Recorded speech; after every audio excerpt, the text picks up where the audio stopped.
Esse podcast é apresentado pela revista Bravo.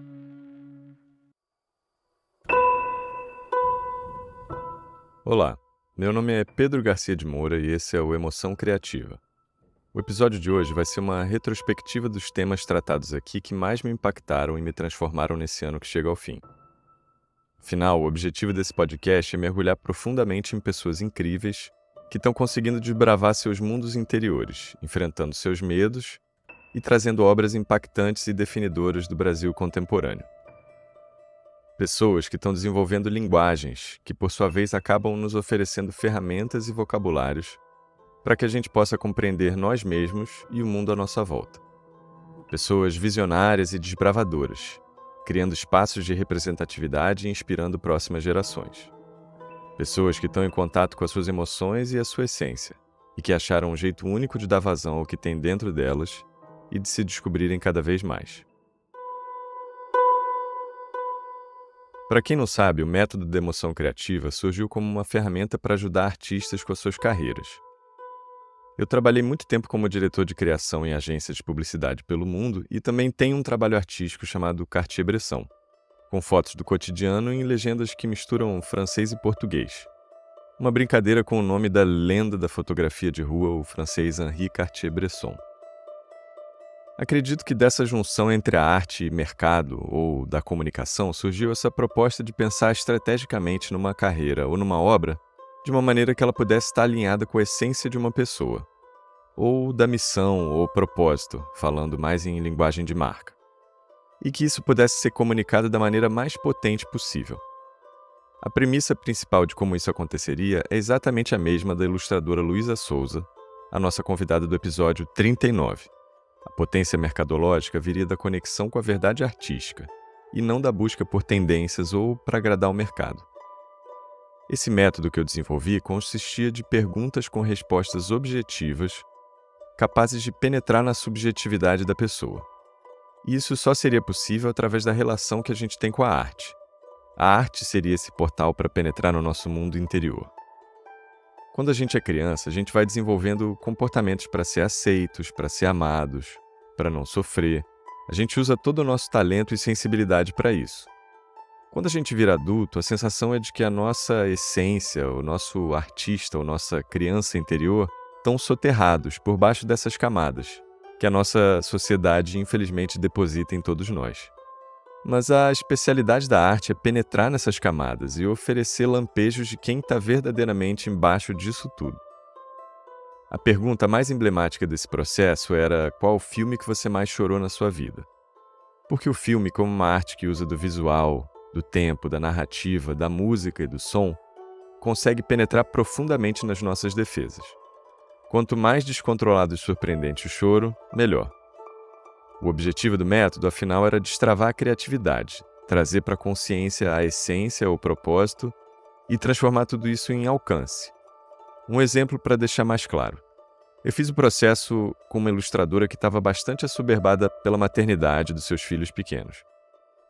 O filme que ela mais havia chorado era O Anticristo, do Lars von Trier, onde o filho recém-nascido cai pela janela enquanto a mãe está fazendo sexo. E o outro que também havia impactado bastante era O Quarto de Jack, onde uma mulher é violentada e obrigada a conviver com o abusador e o filho preso num quarto. Essa ilustradora parecia ter internalizado uma visão distópica de maternidade, que, quando confrontada com a sua versão exagerada nessas tramas, tocaram profundamente ela. Diferente das entrevistas, o objetivo do processo era tentar conduzir uma prática artística e expressiva capaz de transformar essa percepção, como, por exemplo, o desenvolvimento de um livro infantil ilustrado onde ela pudesse ressignificar essa visão de maternidade que ela tinha introjetada. Então, além de descobrir a obra com maior potencial de transformação interna, essa seria também a obra de maior potencial comercial. E é essa visão que está por trás do podcast. E é isso que eu tento buscar nas pessoas que eu convido. Quem está conseguindo acessar, ressignificar e compartilhar essas transformações internas. Esse podcast é ele próprio um projeto para me conectar com a minha emoção criativa, com os meus talentos e sensibilidades para ressignificar as minhas questões interiores. Por isso eu queria compartilhar aqui com vocês quais foram as principais transformações que passar por esse processo todo do podcast me causou. A maior de todas, talvez, tenha sido fazer a série Cena Ouro, com os artistas conectados com a região da Cracolândia, no centro de São Paulo. Todos em diferentes graus de vulnerabilidade, que foram convidados pela companhia Mungunzá de Teatro para participar da peça Cena Ouro, feita em criação coletiva sobre a região. O método começou como uma ferramenta de evolução pessoal e de autorrealização, algo que, infelizmente, assim como muitas vezes a arte ou a possibilidade de fazer terapia, são mais limitados aos que estão no topo da pirâmide social. Eu já até havia feito trabalho com ONGs de ex-presidiários e outras iniciativas de impacto social, mas eu sinto que depois dessas 6 entrevistas, uma transformação muito profunda havia acontecido comigo.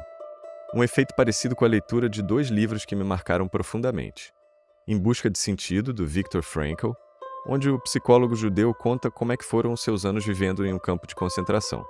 E o outro foi Quarto de Despejo, a autobiografia da Carolina Maria de Jesus, que conta sua vida na favela do Canindé nos anos 60. São histórias de resiliência e da sobrevivência da sensibilidade, que emocionam mesmo através do distanciamento da escrita. Então, fazer os episódios do Cena Ouro tiveram um efeito parecido, mas com essa camada extra da emoção que vem através do contato com a própria pessoa. E quem me acompanha nas outras redes sabe que eu tenho trabalhado bastante com inteligência artificial, como no projeto Carnavais Artificiais, e nas oficinas e palestras que eu tenho dado pelo Brasil. Eu tenho tentado trazer uma perspectiva humana e positiva da IA, entendendo ela como uma tecnologia que pode ser utilizada para o bem e para o mal. E somos nós que devemos nos responsabilizar fazendo bom uso dela, como, por exemplo, aumentando e tornando mais acessível a capacidade de expressar artisticamente e de construir uma imaginação coletiva. Uma visão parecida com a do desenvolvedor de games Felipe Pereira, nosso convidado do episódio 17, que enxerga o portal de transformação que os jogos podem ter, reescrevendo passado e futuro. O que mais impressiona nas IAs é a velocidade da evolução, o que significa que é impossível prever o que vai acontecer nos próximos anos. Mas o que eu tenho falado muito é que a cada avanço, o que sobrar é nosso, dos humanos. Do nosso aprimoramento empático, do contato com as nossas emoções e com as emoções dos outros. E a sensação depois de fazer esses episódios do Cena Ouro é que eu me tornei mais humano. Esse humano que aí não tem como chegar. Das transformações individuais que dão a sensação de fazer cada vez mais parte do coletivo. Outra coisa que me impactou muito foi a questão da autopercepção artística.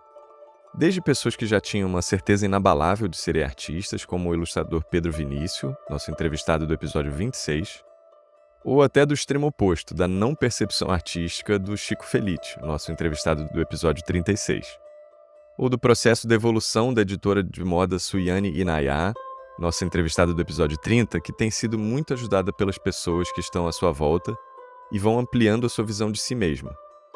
Ou da jornada do cineasta Carlos Saldanha, nosso entrevistado do episódio 27, enfrentando o preconceito que a sua família de classe média tinha com a escolha de uma carreira artística. A minha sensação é que essas são pessoas que conseguiram se conectar com o seu talento e que tiveram diferentes trajetórias até aceitá-lo. Até Pedro Vinícius, com a sua consciência, conta que foi quando ganhou um concurso que ele passou a se enxergar verdadeiramente como artista.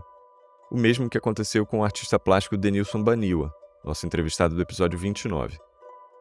E eu fico com a sensação de que todos têm insegurança nessa área, mas aqueles que conseguem produzir e compartilhar com o mundo vão construindo sua percepção através do retorno de como as suas obras impactam os outros.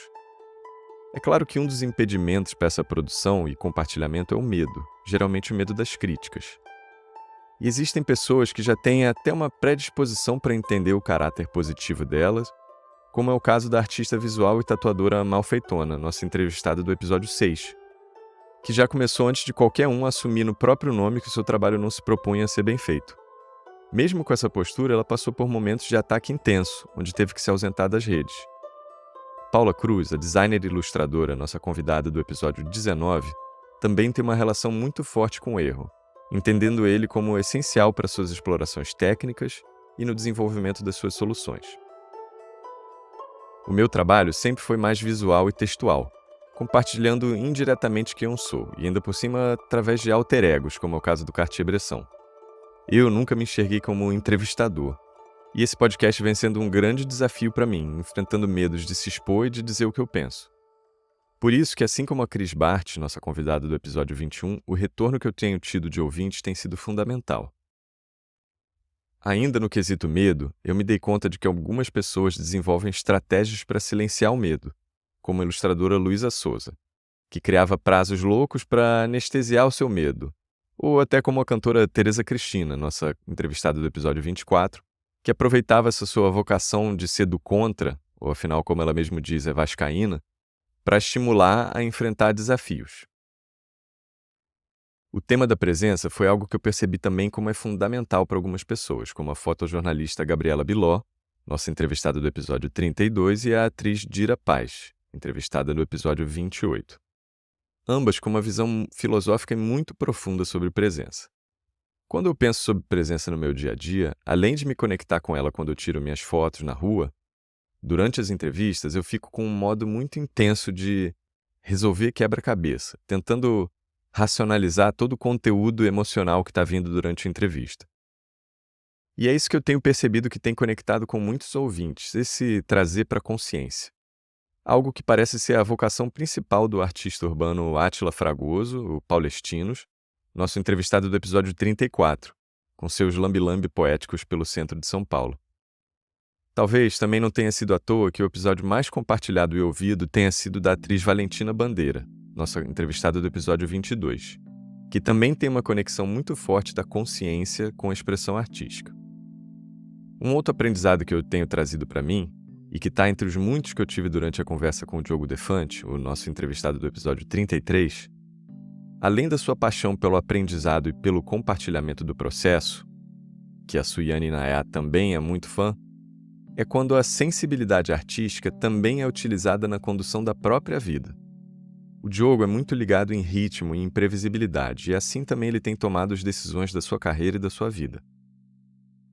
Outro tema abordado bastante por aqui foi o instinto. Desde a conexão com o instinto quase animal do Chico Felitti na hora de escolher e de como contar suas histórias, até a jornada do MC Nego Bala, nosso convidado do episódio 31, de conseguir domar o instinto e de não depender dele. No meu caso, além do estado de presença durante as entrevistas, eu deixo meu instinto bastante ligado, principalmente para fazer conexões com outras respostas, deixar as metáforas surgirem e para perceber pistas que de repente possam ser aprofundadas.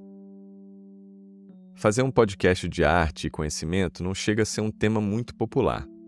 Aos que estão por aqui, eu agradeço intensamente o apoio, a audiência, os comentários e os compartilhamentos. Como eu falei anteriormente, isso faz uma diferença muito grande. Por isso que foi muito importante ver também os desafios das pessoas que desbravam áreas sem muita representatividade.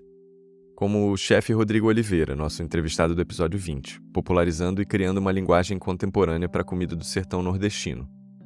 Ou como a bailarina Ingrid Silva, nossa convidada do episódio 25, abrindo espaço para dançarinos e dançarinas negras no balé e depois para a maternidade.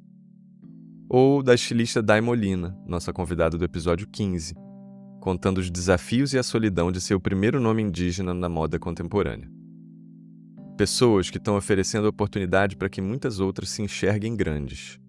E justamente esse se enxergar nos outros é um dos grandes talentos que moveu o cantor e compositor Chico César, nosso entrevistado do episódio 23, que conseguia ver os vários artistas negros da sua época como uma cena, que talvez nem existisse de maneira formal, mas que ele se via pertencendo. Bom, assim a gente vai terminando por aqui o nosso ano e vamos entrar numa breve pausa do podcast, porque o ano que vem promete, com mais maneiras da gente se conectar em novos canais e formatos. Esse episódio já é uma evolução nesse caminho, fruto da entrada de uma nova pessoa na equipe, a multiartista do Piauí, Sabrina Alento Mourão, pensando junto estratégia e roteiro. Enquanto isso, é só falar comigo através do @emoção criativa no Instagram ou no site emoçãocreativa.com. E se eu puder recomendar uma reflexão de fim de ano, seria com relação a duas das perguntas que eu faço sempre por aqui, e que eu espero que os que já ouviram vários episódios possam ter adquirido um pouco mais de embasamento no tema. São a vocação e a plenitude. Como eu compartilhei anteriormente, o método funciona com respostas objetivas que depois podem ser destrinchadas subjetivamente. Por isso, a pergunta é sempre sobre a primeira resposta que vem à cabeça.